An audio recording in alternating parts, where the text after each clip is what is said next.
Yes. So second important tool is cloning vectors, and cloning vectors are nothing but this is DNA vehicle. DNA vehicles. मतलब this is the vehicle which carries the DNA. Which DNA? The foreign DNA. So vectors are the DNA molecules. Vector भी एक DNA molecule ही है. Vectors are DNA molecules that carry foreign DNA segment into the host cell. तो मतलब कि जो foreign DNA segment है इस vector के साथ अटैच हो करके it moves to a host cell. host cell के अंदर वो जाता है. तो इस होस्ट सेल तक पहुंचाने का काम ये वेक्टर डीएनए करता है. This is vector and this is your foreign DNA.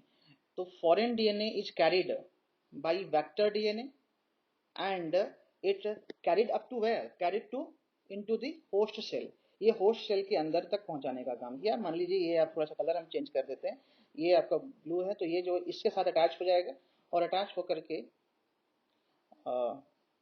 और ये जो डीएनए बना है that DNA is nothing but this is recombinant DNA. ये दोनों अटैच होगा तो it becomes recombinant DNA and this recombinant DNA will be carried into this host cell. अगर ये होस्ट सेल के अंदर अंदर चला गया, it is carried into the host cell, then we will call it this, we will call it the transformation has occurred.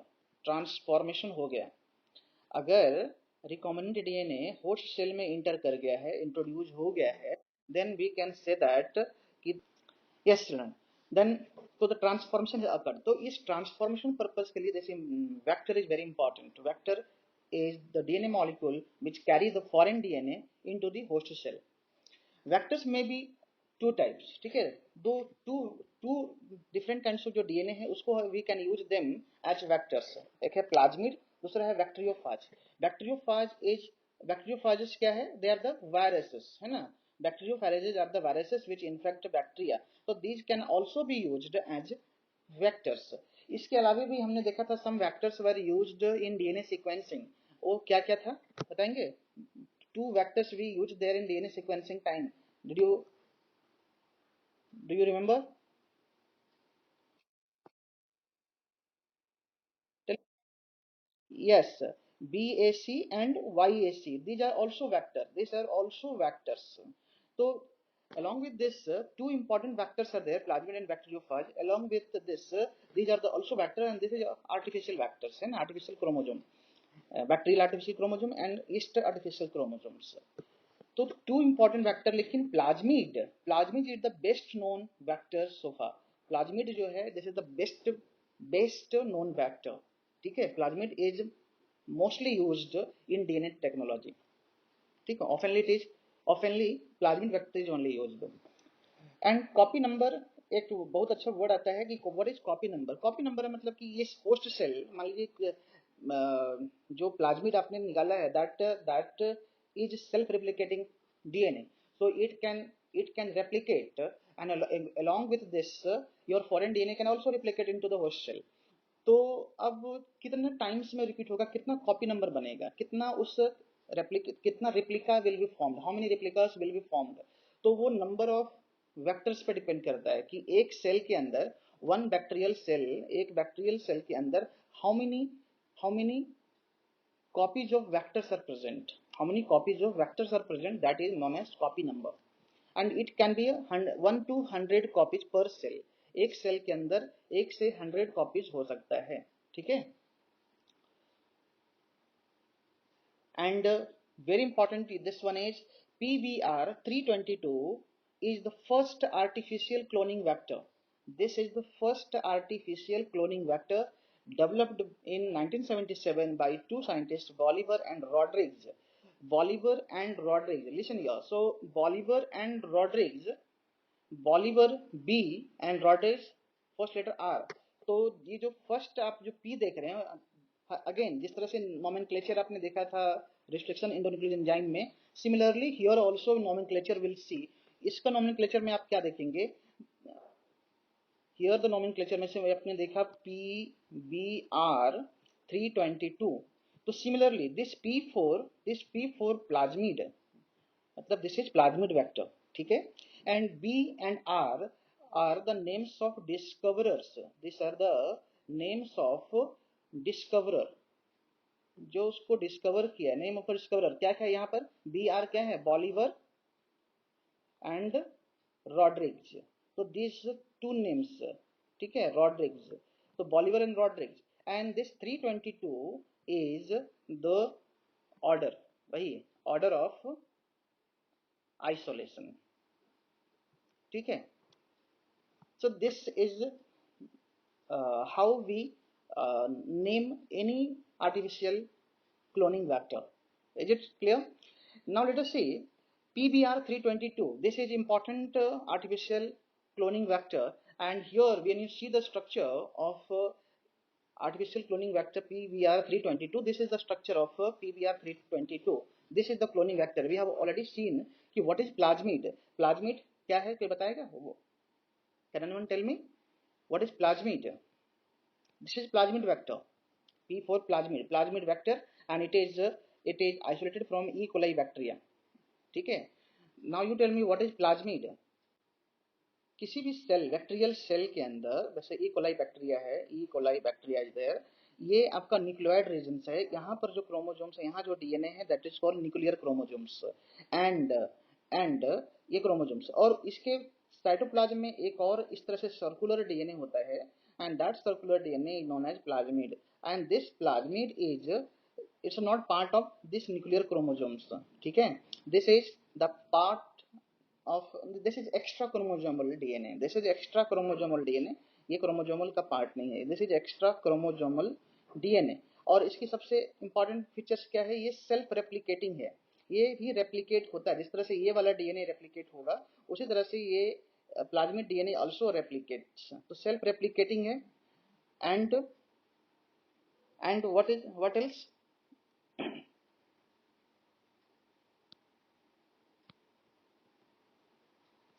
Shape कैसा है इसका,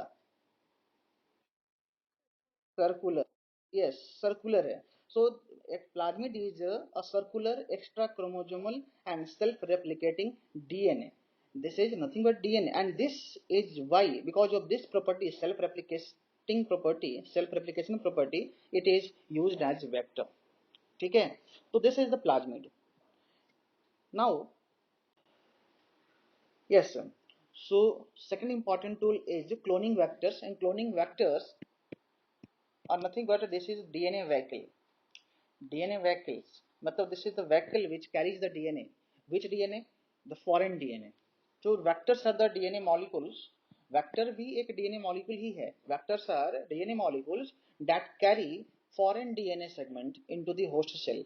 तो मतलब कि जो foreign DNA segment है, इस vector के साथ attach होकर के it moves to a host cell. host cell के अंदर वो जाता है. तो इस होस्ट सेल तक पहुंचाने का काम ये वेक्टर डीएनए करता है। This is vector and this is your foreign DNA. तो foreign DNA is carried by vector DNA, and it carried up to where, carried to into the host cell, ये host cell के अंदर तक पहुंचाने का काम किया। मान लीजिए ये आप थोड़ा सा कलर हम चेंज कर देते हैं, ये आपका ब्लू है, तो ये जो इसके साथ अटैच हो जाएगा, और अटैच होकर के और ये जो डीएनए बना है, that DNA is nothing but this is recombinant DNA, ये दोनों अटैच होगा तो it becomes recombinant DNA, and this recombinant DNA will be carried into this host cell. अगर ये होस्ट सेल के अंदर अंदर चला गया, it is carried into the host cell, then we will call it this, we will call it the transformation है, अगर transformation हो गया, अगर रिकॉम्बिनेंट डीएनए होस्ट सेल में इंटर कर गया है, इंट्रोड्यूस हो गया है, then we can say that कि yes children, then so the transformation has occurred. तो इस ट्रांसफॉर्मेशन पर्पस के लिए जैसे vector is very important. Vector is the DNA molecule which carry the foreign DNA into the host cell. Vectors may be two types, ठीक है, दो two different kinds of जो DNA है उसको we can use them as vectors. एक है plasmid, दूसरा है बैक्टीरियोफाज। बैक्टीरियोफाजेस क्या है, दे आर द वायरसेस, है ना, bacteriophages are the viruses which infect bacteria, तो these can also be used as vectors. इसके अलावा भी हमने देखा था some vectors were used in DNA sequencing, वो क्या क्या था बताएंगे? Two vectors we use there in DNA sequencing time. Did you do you remember? Tell Yes, BAC and YAC. These are also vector. These are also vectors. So, along with this, two important vectors are there, plasmid and bacteriophage. Along with this, these are the also vector, and this is artificial vectors and artificial chromosome, bacterial artificial chromosome and yeast artificial chromosomes. तो two important vector, लेकिन plasmid is the best known vector so far. Plasmid जो है this is the best known vector. ठीक है, plasmid is mostly used in DNA technology. ठीक है, ऑफनली plasmid vector is only used. And copy number, एक बहुत अच्छा वर्ड आता है कि what is copy number. Copy number मतलब कि ये होस्ट सेल, मान लीजिए जो प्लाज्मिड आपने निकाला है, that is self-replicating DNA. So it can replicate, and along with this, your foreign DNA can also replicate into the host cell. तो अब कितने टाइम्स में रिपीट होगा, कितना कॉपी नंबर बनेगा, कितना उस कितना replica will be formed, how many replicas will be formed. तो वो नंबर ऑफ वेक्टर्स पे डिपेंड करता है कि एक सेल के अंदर, एक बैक्टीरियल सेल के अंदर how many copies of vectors are present. How many copies of vectors are present, that is known as copy number. And it can be 1 to 100 copies per cell. एक cell के अंदर 1 से 100 copies हो सकता है. ठीक है. And very important, this one is PBR 322 is the first artificial cloning vector.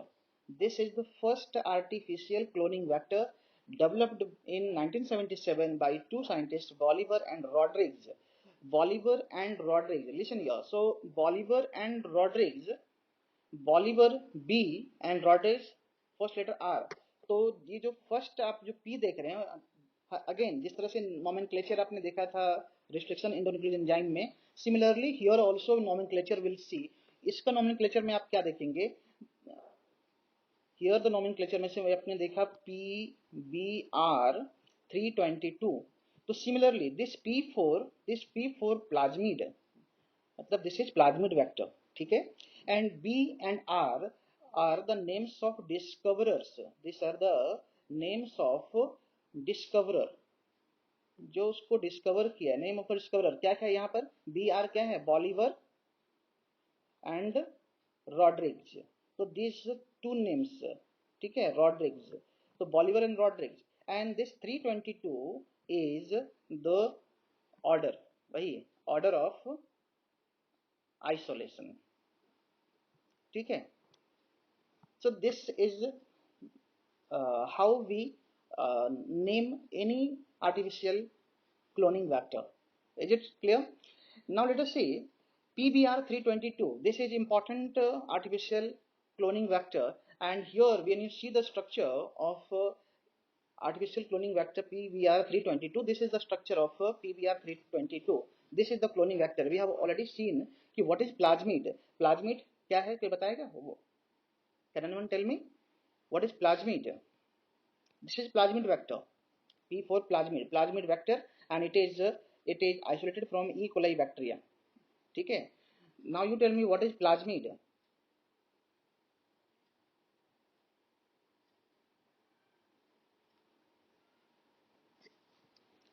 Tell me plasmid. Plasmid किसी भी सेल, बैक्टीरियल सेल के अंदर, जैसे ई कोलाई बैक्टीरिया है, E coli bacteria is there, ये आपका न्यूक्लियोइड रीजन्स है. यहाँ पर जो क्रोमोजोम्स है, यहाँ जो डीएनए है, that is called nuclear chromosomes. And and ये क्रोमोजोम्स, और इसके साइटोप्लाज्म में एक और इस तरह से सर्कुलर डीएनए होता है, and that circular DNA is known as plasmid. And this plasmid is, it's not part of this nuclear chromosomes. ठीक है. This is the part of, this is extra chromosomal DNA. This is extra chromosomal DNA. ये chromosomal का part नहीं है. This is extra chromosomal DNA. और इसकी सबसे important features क्या है, ये सेल्फ रेप्लिकेटिंग है. ये भी रेप्लिकेट होता है, जिस तरह से ये वाला डीएनए रेप्लिकेट होगा, उसी तरह से ये प्लाज्मिड डीएनए आल्सो रेप्लिकेट्स. तो सेल्फ रेप्लिकेटिंग है. And what else,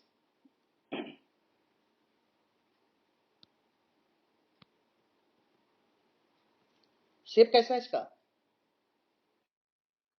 circular. Yes, circular है. So a plasmid is a circular extra chromosomal and self-replicating DNA. This is nothing but DNA, and this is why, because of this property, self-replication property, it is used as vector. ठीक है, तो this is the plasmid.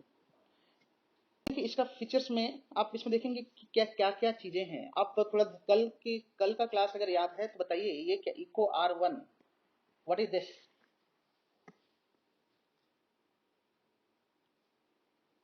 Balm H1, what is this? Hind 2 और Hind 3, very good. These are endonuclease enzyme. So आप देख सकते हैं कि इसमें इसका जो स्ट्रक्चर आप देखेंगे, when you will see the structures of PBR 322, तो फर्स्ट यू विल गेट कि here some restriction sites are there. Restriction sites और रिस्ट्रिक्शन साइट अब कल ही बताया था कि restriction site means this is the site, this is the sequence of DNA where restriction endonuclease enzyme makes a cut, जहां पर कट मारता है ना। तो ये एक ऐसा और such site, such sequence is called as recognition sequence, और the such sites are called recognition site. तो restriction sites are also known as recognition site. Recognition मतलब वो पहचानता है कि पैलिंड्रोम सीक्वेंस कहाँ मिलेगा, और वो पहचान करके वहां पर कट मारता है। और ये सब किसके, मान लीजिए ये जो अब पोर्शन देख रहे हैं, this portion is recognition site for which endonuclease enzyme? This restriction site is the site for cutting site for which endonuclease enzyme? बताइए। बाम H1 ना, बाम H फर्स्ट, मतलब इस जगह पर, इस एरिया में, ये रिकॉग्निशन साइट पर only Bam H first can make a cut. ठीक है, वहीं पर वो कट मार सकता है। अगर यहाँ पर आप कहेंगे कि इको R1, जो इको R1 यहाँ पर है, ये यहाँ क्या कट मार सकता है इस एरिया में? नहीं मार सकता, क्योंकि उसके लिए वो सीक्वेंस, पैलिंड्रोम सीक्वेंस इसको इस एरिया में मिलता है, तो ये उस जगह पे कट मारेगा। ठीक है, तो दीज आर, आप देख सकते हैं how many recognition sites are there, 1 2, these are all PST1, PBU1, Eco R1, CLAV1, HIND3 1, PALM H1, SAL1। these are all what recognition sites, and these are all restriction endonuclease enzyme। कितना है बताएंगे? 1 2 3 4 5 6 7, और कितना है? एक यहाँ पर है 8। So there are 8 recognition sites are there, 8 recognition site, 8 recognition site. This is the site where endonuclease enzyme makes cut.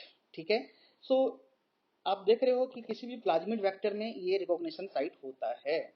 Second one अब बताएंगे, दिस इज ओरी साइट। आप देख रहे हो ओरी, ori for ori site, we have already discussed.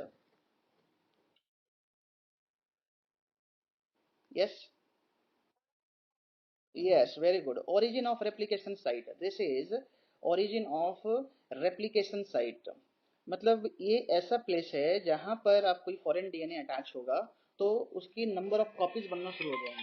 ठीक है, तो उसके बहुत सारे कॉपीज बनने शुरू हो जाएंगे, तो नंबर ऑफ कॉपीज, तो replication will start of that foreign DNA and it will form a several copies of those alien DNA। alien मतलब foreign DNA।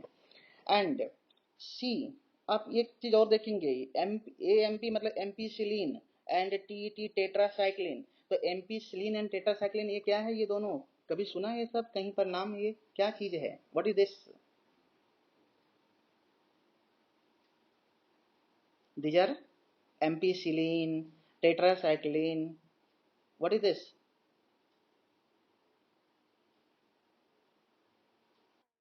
Very good, antibiotics है। तो दीज आर एंटीबायोटिक और R for resistance. So antibiotic resistance site, antibiotic resistance site,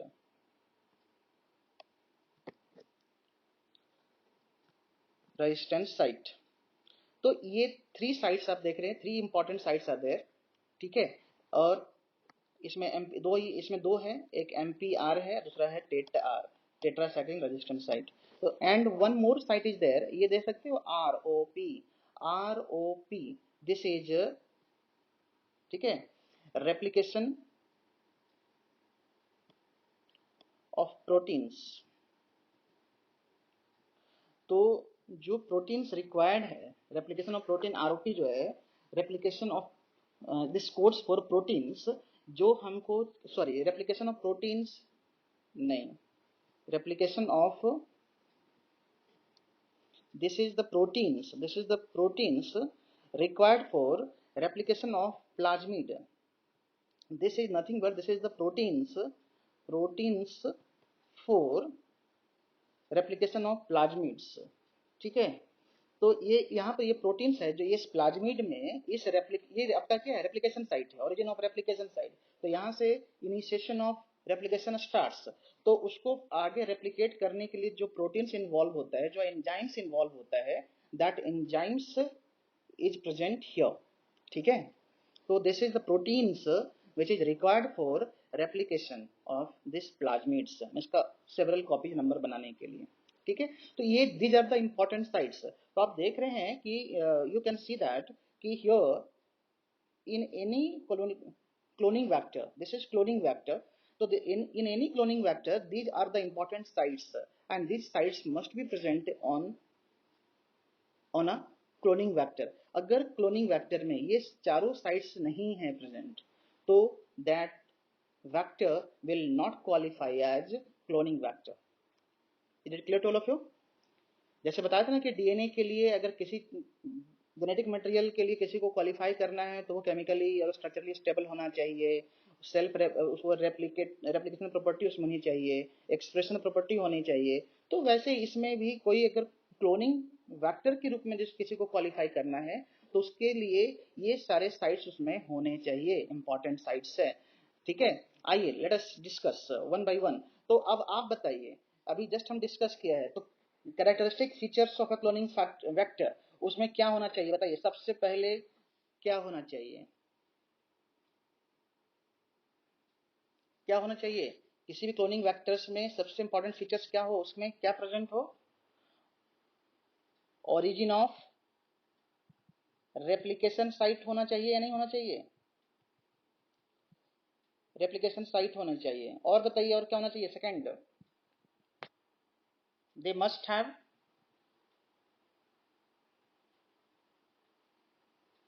जल्दी बोलिए, yes recognition site, recognition site, recognition site, recognition site, it is also called as cloning site because foreign DNA आपका यहीं से attach होगा और attach होकर के उसके सेवरल कॉपीज बनेंगे, तो क्लोनिंग साइट। ठीक है, और it is also called restriction site because restriction enzymes are making cut over here. ठीक है, सी और आपके बताया था कि एम्पिसिलिन रेजिस्टेंट साइट है, दैट साइट वो देखा था ना आपने, एम्पिसिलिन रेजिस्टेंट साइट मतलब antibiotic resistant site, those are called selectable marker, these are called selectable marker site. तो that must have selectable marker, और वो जो हम लोग कह रहे थे ना antibiotic resistant site that are selectable marker. और अभी बताएंगे कि what is the role of selectable marker. ठीक है, एंड डी आपने क्या देखा था, आरओपी साइट होना चाहिए। आरओपी क्या है, प्रोटीन्स फॉर रेप्लिकेशन, रेप्लिकेशन के लिए प्रोटीन जो चाहिए, मतलब जो एंजाइम्स चाहिए, प्रोटीन मतलब एंजाइम्स चाहिए। तो कौन से एंजाइम चाहिए रेप्लिकेशन के लिए, which enzyme is needed for replication,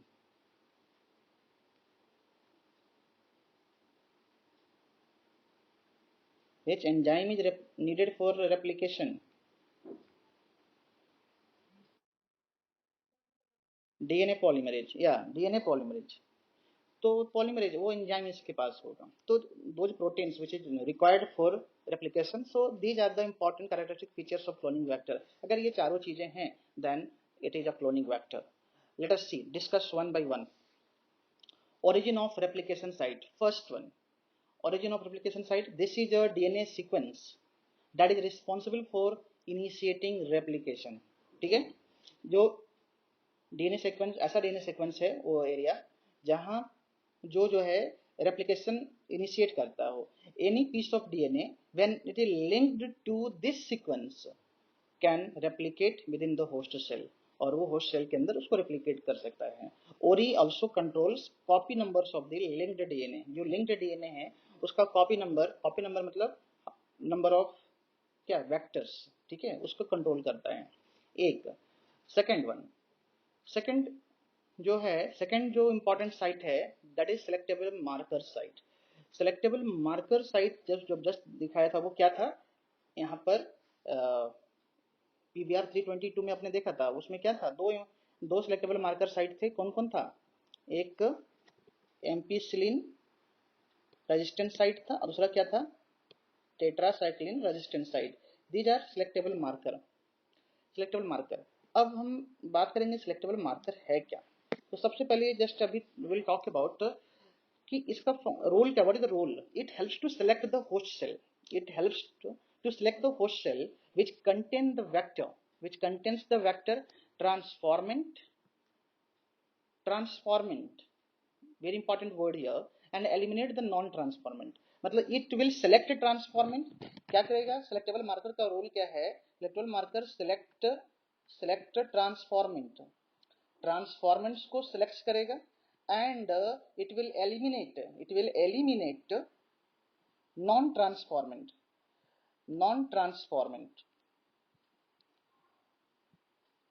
ठीक है। अभी तक आपने क्या किया, with the help of cloning vector with the help of the enzyme DNA ligase you have ligated foreign DNA and plasmid DNA. अब देखिए कि ये आपका ये प्लाज्मिड डीएनए एंड आपने फॉरेन डीएनए यहाँ अटैच कर दिया, ठीक है। अब ये इस तरह से बहुत सारे आपको कॉपीज हैं, इस तरह से आपके रिकॉम्बिनेंट डीएनए बहुत सारे सेवरल कॉपीज आर देयर। आप एक कल्चर मीडियम पे लीजिए, कल्चर मीडियम जहाँ पर बहुत सारा बैक्टीरियल सेल यहाँ ऑलरेडी है, बहुत सारा बैक्टीरियल सेल है, ठीक है, ऑलरेडी इसमें, और ये भी बहुत सारे हैं, ठीक है, ये भी जो इस तरह से रिकॉम्बिनेंट डीएनए आपके पास बहुत है। अब इसको आपने इसमें डाल दिया, ठीक है, you have poured all these, you have tried to introduce all the recombinant DNA into this cell, host cell। अब host cell में ये DNA, ये थोड़ा सा ये जैसा मान लीजिए इसको हम ऐसा कर लेते हैं, ये आपका रिकॉम्बिनेंट डीएनए है, जो ब्लू वाला जो है ना वो रिकॉम्बिनेंट डीएनए है, ठीक है, ब्लू वाला रिकॉम्बिनेंट डीएनए। एंड ये आपका होस्ट सेल्स है, मतलब बैक्टीरियल सेल्स है, ये जितने भी सेल्स आपको दिख रहे हैं रेड में वो बैक्टीरियल सेल्स है। अब इसमें इसको डाल देंगे, तो जरूरी नहीं है कि all the recombinant DNA will introduce into the all the cells, सभी सेल्स में ये इंट्रोड्यूस हो जाएंगे, ऐसा नहीं है। तो जिस सेल, मान लीजिए कि ये 3 सेल्स है, सपोज ये 3 बैक्टीरियल सेल्स है, आपने इस आरडीएनए को इसमें इंट्रोड्यूस कराने की कोशिश किया, कल्चर मीडियम में डाल दिया, लेकिन ये जो आप देखिए कि ये दो सेल्स देखिए, ये दो सेल्स है, ये दो सेल्स में, इस दोनों सेल्स में रिकॉम्बिनेंट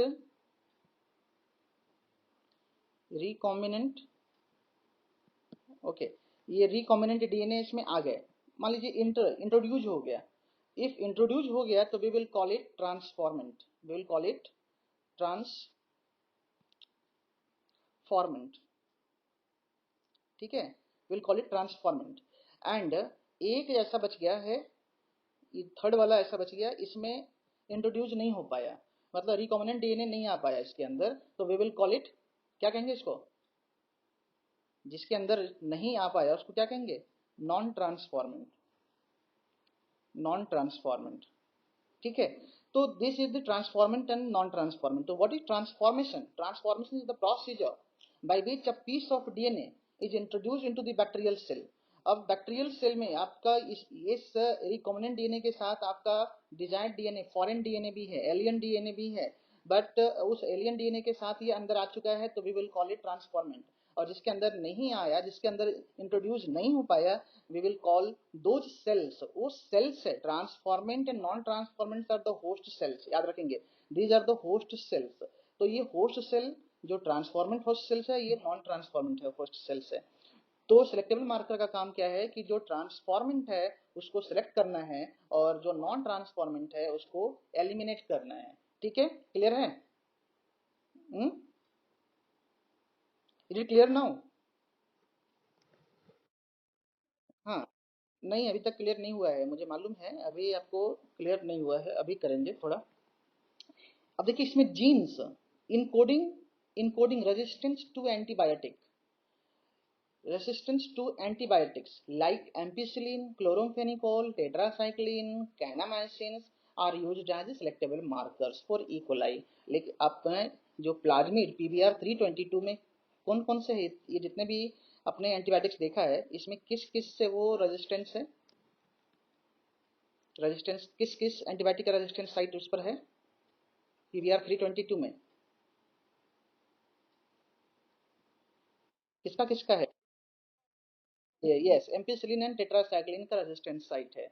इसका मतलब कि इसका मतलब ये हुआ रेसिस्टेंस साइट है, मतलब एम्पिसिलिन सॉल्यूशन में अगर इस बैक्टीरिया को डाल दें, जो भी है ये, जिस बैक्टीरिया में वो प्लाज्मिड है, PBR 322 प्लाज्मिड है, अगर उसको डाल दिया सपोज किसी एम्पिसिलिन सॉल्यूशन में, विल इट डाई और will it exist alive?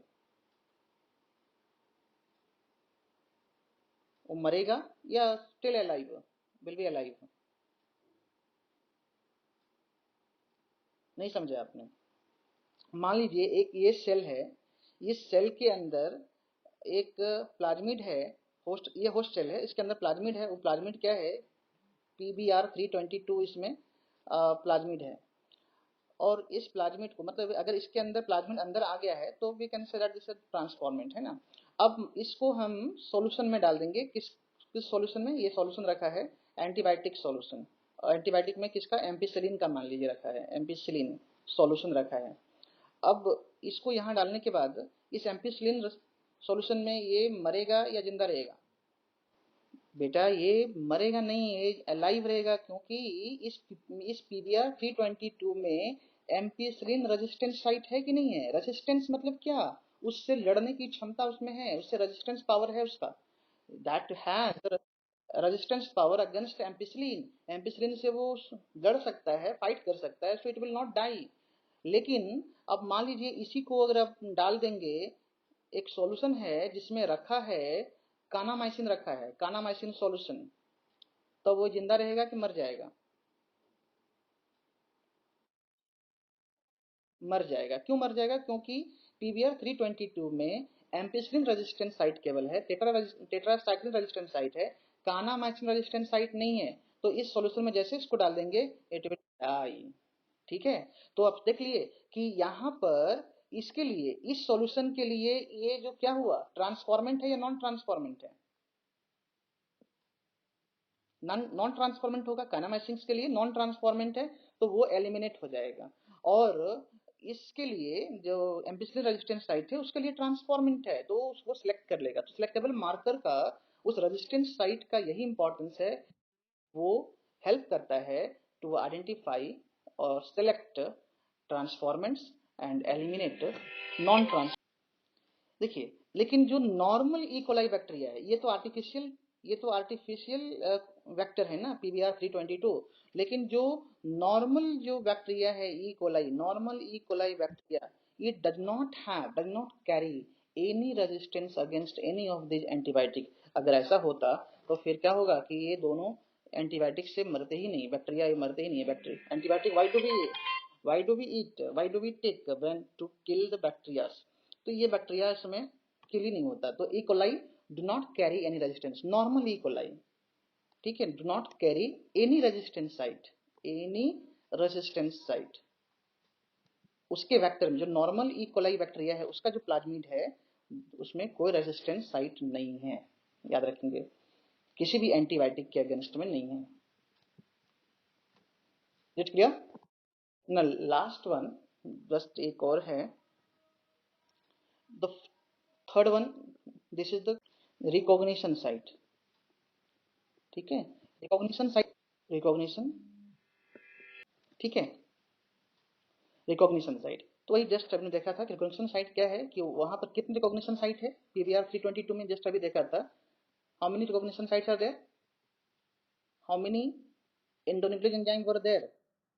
8, yes. So yes, so to link the alien DNA, alien मतलब foreign DNA, to link the foreign DNA the vectors require very few or mostly single recognition site for the restriction enzymes.